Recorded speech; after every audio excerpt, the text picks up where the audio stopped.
আমার স্ত্রী তার মাথায় হাত রেখে কসম কাটায় যেন তার মৃত্যুর পর আমি দ্বিতীয় বিয়ে না করি, এবং সেও বিয়ে করবে না, এই মর্মে কসম করা যাবে কিনা, ইসলাম কি বলে? দুনিয়ার এই ভালোবাসা এগুলো সবগুলো সুখের একটা সময়ের জন্য আসলে চলে। কিয়ামতের ময়দানে অবস্থা কি হবে? ইয়াউমা ইয়াফিরুল মারউ মিন আখিহি ওয়া উম্মিহি ওয়া আবিহি, সেদিন মানুষ একে অন্যকে দেখে পালাবে। ওয়া সাহিবাতিহি ওয়া বানি, মানুষ নিজের স্ত্রীকে দেখে পালাবে। যে স্ত্রী বলছে খবরদার আমার মৃত্যুর পর তুমি কিন্তু আর বিয়ে বসিও না, কিসের স্ত্রী, ওখানে দেখলে পালাবে। কারণ না জানে সে আজকে একটা আমল চেয়ে বসে, একটা সওয়াব চেয়ে বসে। স্বামী স্ত্রীর মধ্যে প্রেম এবং ভালোবাসার আতিশয্যে বা অতিরিক্ত ভালোবাসার সমুদ্রে যখন তরঙ্গ বা ঢেউ খেলে, তখন এরকম অনেক কিছু বলে বা করে। মৌলিকভাবে কসম করা কোনো গুনাহের কাজ না।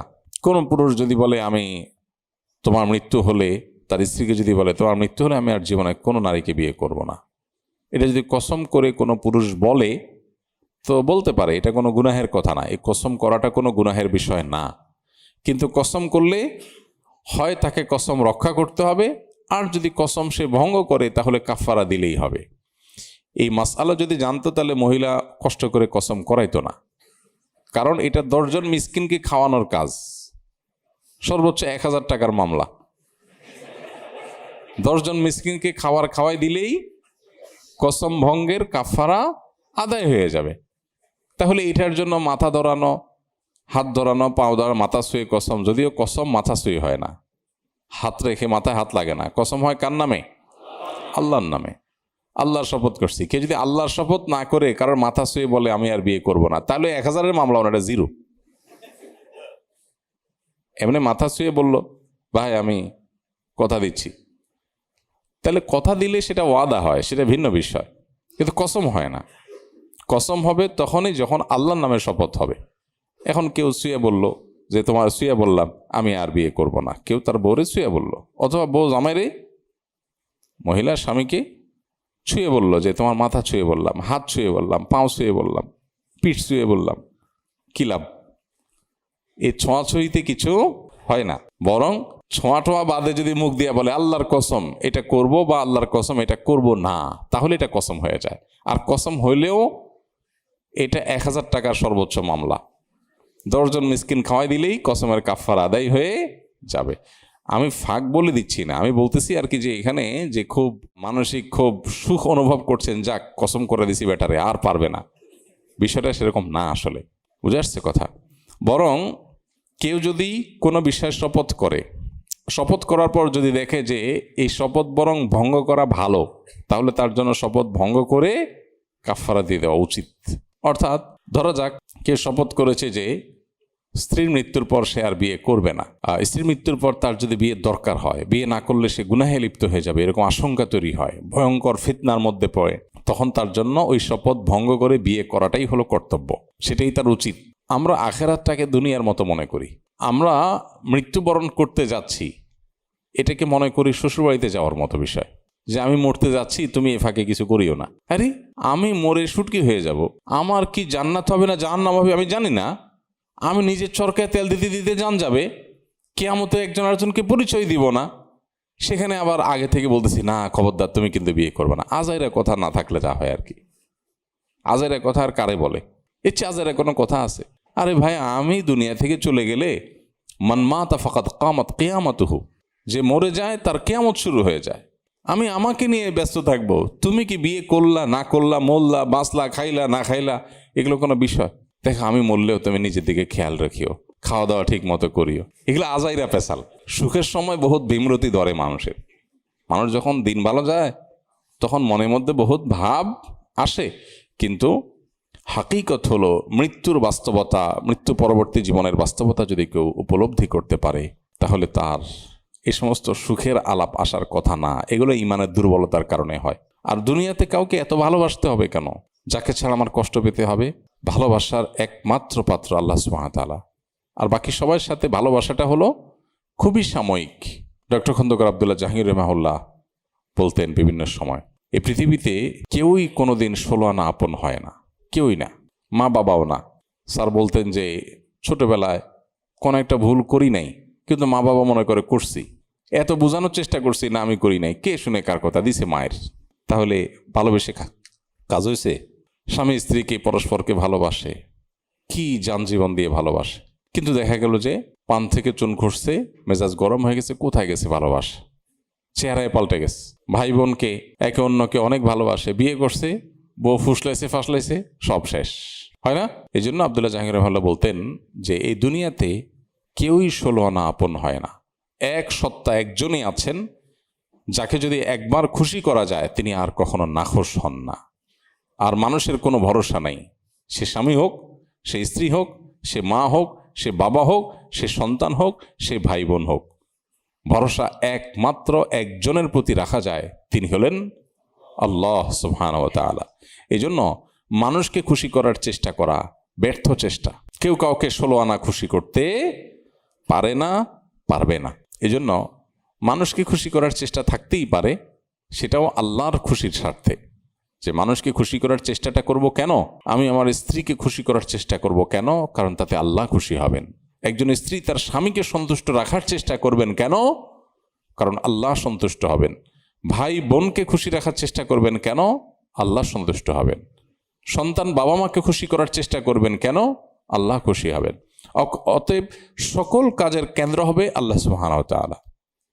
এই যদি হয় কারোর জীবনের পথ এবং পদ্ধতি, তাহলে সে চিরসুখী হবে, সে কখনো দুঃখী হবে না, এবং তার দুনিয়ার কোনো বাহ্যিক দুঃখ তাকে দুঃখ দিতে পারবে না, সে চিরসুখী হবে।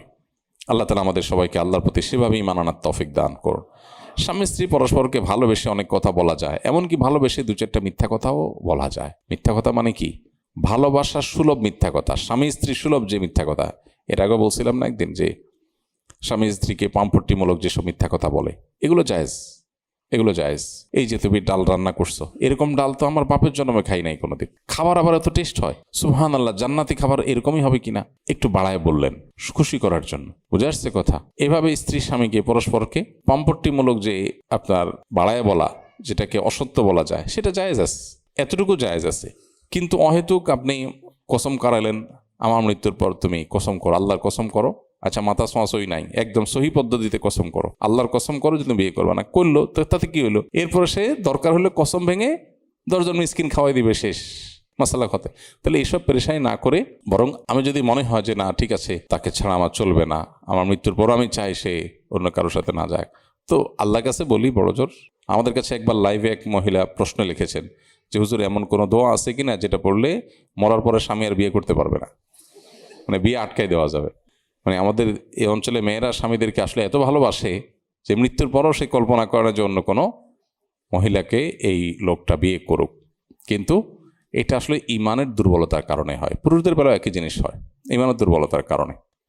আয়েশা রাদিয়াল্লাহু তাআলা আনহা নবী সাল্লাল্লাহু আলাইহি ওয়াসাল্লামকে প্রশ্ন করেছেন, হে আল্লাহর রাসূল, কিয়ামতের দিন সবাই বিবস্ত্র অবস্থায় উঠবে, সবাই অরাত, বিবস্ত্র অবস্থায়, শরীরে কোনো কাপড় থাকবে না, উলঙ্গ থাকবে। কিয়ামতে তো কোনো পুরুষ এবং মহিলাদের আলাদা আলাদা কোনো জায়গা থাকবে না, সবাই ভয়াবহ অবস্থার মধ্যে ছোটাছুটি করতে থাকবে, নারী পুরুষ সব একাকার থাকবে।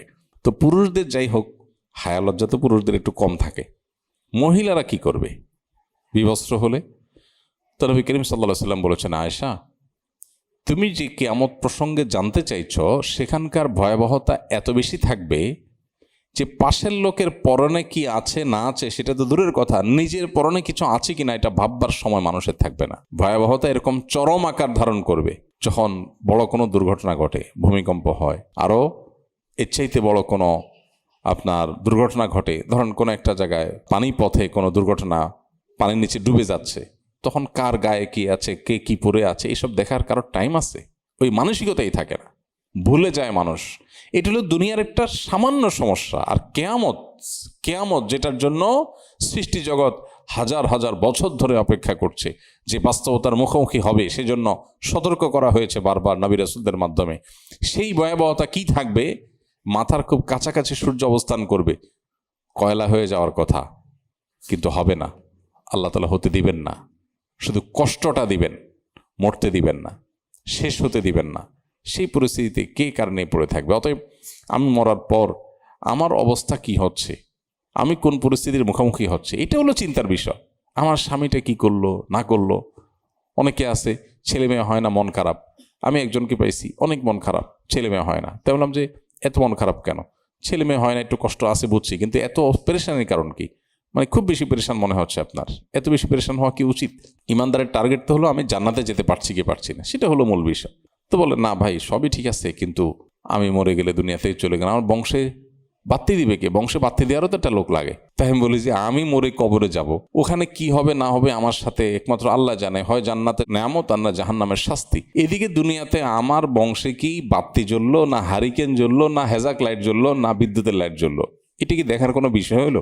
আপনি আসলে মৃত্যু পরবর্তী জীবন সম্পর্কে ভাবতে পারছেন না, যার কারণে আপনার এই হারিকেন বাত্তি এসব চিন্তাধারা আসতেছে। কিসের বংশ আর কিসের বাত্তি? আমার কিয়ামত শুরু হয়ে যাবে, এদিকে বাত্তি।